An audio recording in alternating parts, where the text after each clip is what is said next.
This person is a patriot or a traitor? Boy's a retard. Why? I mean, that's tampon Timmy Walz. He just dropped out of the governor race in Minnesota because he got exposed for enabling billions and billions of dollars of fraud with these Somali-owned daycares. I mean, it literally took a 23-year-old journalist with a camera and a microphone to go do what mainstream media has failed to do for decades. Tim Walz has enabled fraud, crime, hateful, disgusting rhetoric, and he should be shamed publicly. He should be shamed privately. He should be shamed really anywhere he goes. I saw a video of people that are driving by his house calling him a retard, and I think that's great. Maybe even throw some eggs at his front door. Because just this incapable leadership style and the sheer retardation that this man has in his head is like, it's a big problem. Ladies and gentlemen, they were not ready for her today because Caroline Leavitt came through with the receipts. Tom Homan was the border czar way back when Obama was president, when he deported 3 million illegal aliens. More than that. Yet these fake news journals seem to have forgotten that. The proof and evidences don't matter to these wackos, okay? These bozos, these propagandists. It's still funny that she still pulled this in-your-face moment. So without further ado, let's go ahead and react to this. By the way, guys, there's a new feature on YouTube where you can hype videos. So be sure to like the video, hype the video. It helps out a lot. Appreciate you. This is a Washington Post headline from 9 years ago, 2016. Meet the man the White House has honored for deporting illegal immigrants. And I would remind everyone in this room that it was former President Barack Hussein Obama who awarded a medal to Mr. Homan. So he's obviously very qualified. He has the full trust and faith of the president. He will continue to have these meetings in the hopes that ICE and local law enforcement can cooperate and work together to have successful immigration enforcement, as we've seen in almost every other state across the country. So where's all that outrage before? They find a way to say that everything that Trump and the administration do is bad. Closing the border, bad. Deporting people, using ICE, bad. Tariffs, apparently bad, even though tariffs existed. Like, Trump didn't invent tariffs, but tariffs apparently are bad too. These people just think everything that Trump does is bad. It doesn't matter what the actual numbers say. Like, you know how they say the numbers don't lie. Now, of course, can you fudge some numbers? Sure. Is that what's being done in this case? Is there any evidence whatsoever in President Trump making up numbers to make the economy look good? No, there's none. If you think you got some, by all means, find it, put it in the comments, say something, because I ain't seen jack-ish. But I want to go ahead and also react to Fake Tapper here, who actually surprisingly gets frustrated at the use of this weirdo. I don't know who this freaking creepy looking dude with the stupid hat is.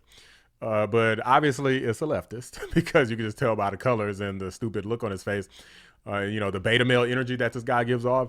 So this guy is going around claiming that ICE is putting people in concentration camps. Surprise, surprise.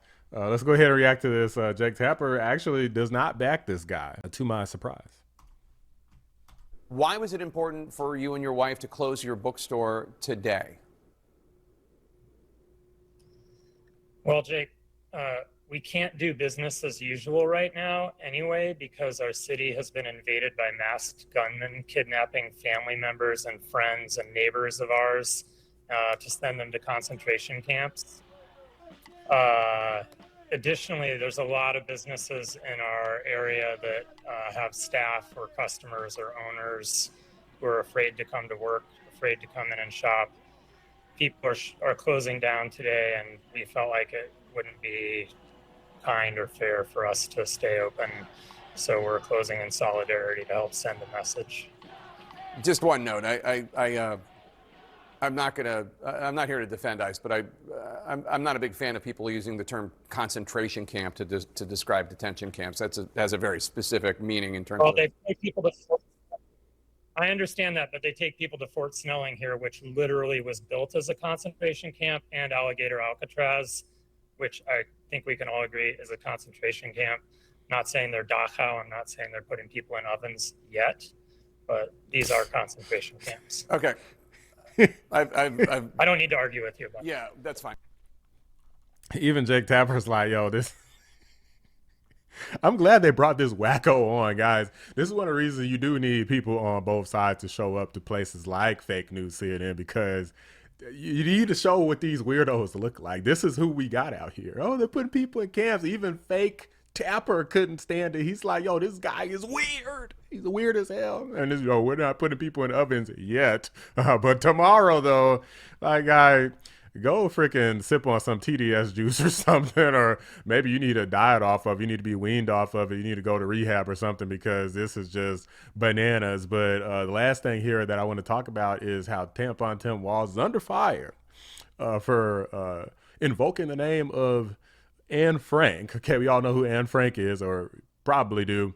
So, young lady tragically was killed at a concentration camp during the Nazi Germany days. And here are the radical leftists, including Tampon Tim Walz, repeatedly invoking her name, Hitler, whatever they can in order to try to prove their point, in order to try to convince people to come on over to their side and to vehemently support them, because they want people to feel like there's actual concentration camps and Nazis and people, basically begging for mercy before they go get gassed or baked in an oven or something like this dummy referenced. We have got children in Minnesota hiding in their houses, afraid to go outside.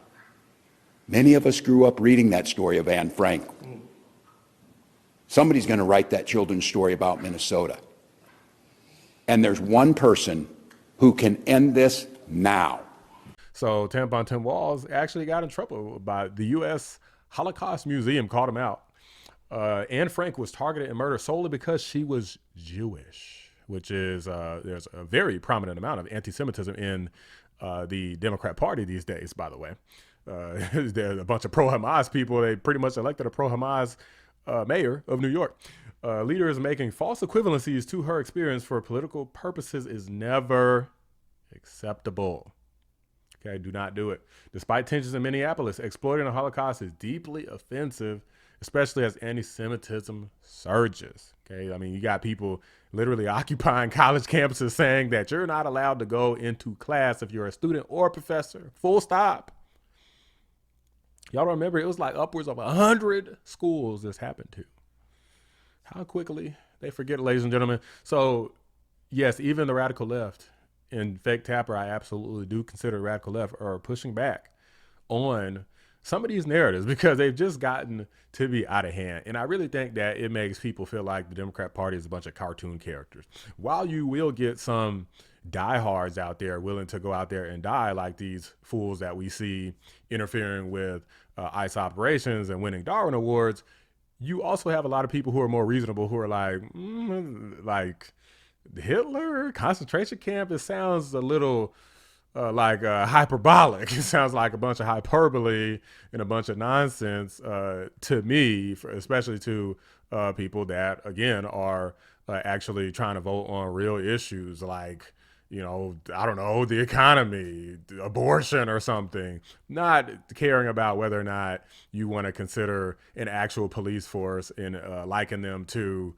the people who basically took people just for their religion and took them to camps and effectively strategically killed them by the thousands, and only by the thousands at a time. I believe their death toll was upwards of in the millions. Somebody answer this question. How many millions of illegal aliens have we killed yet?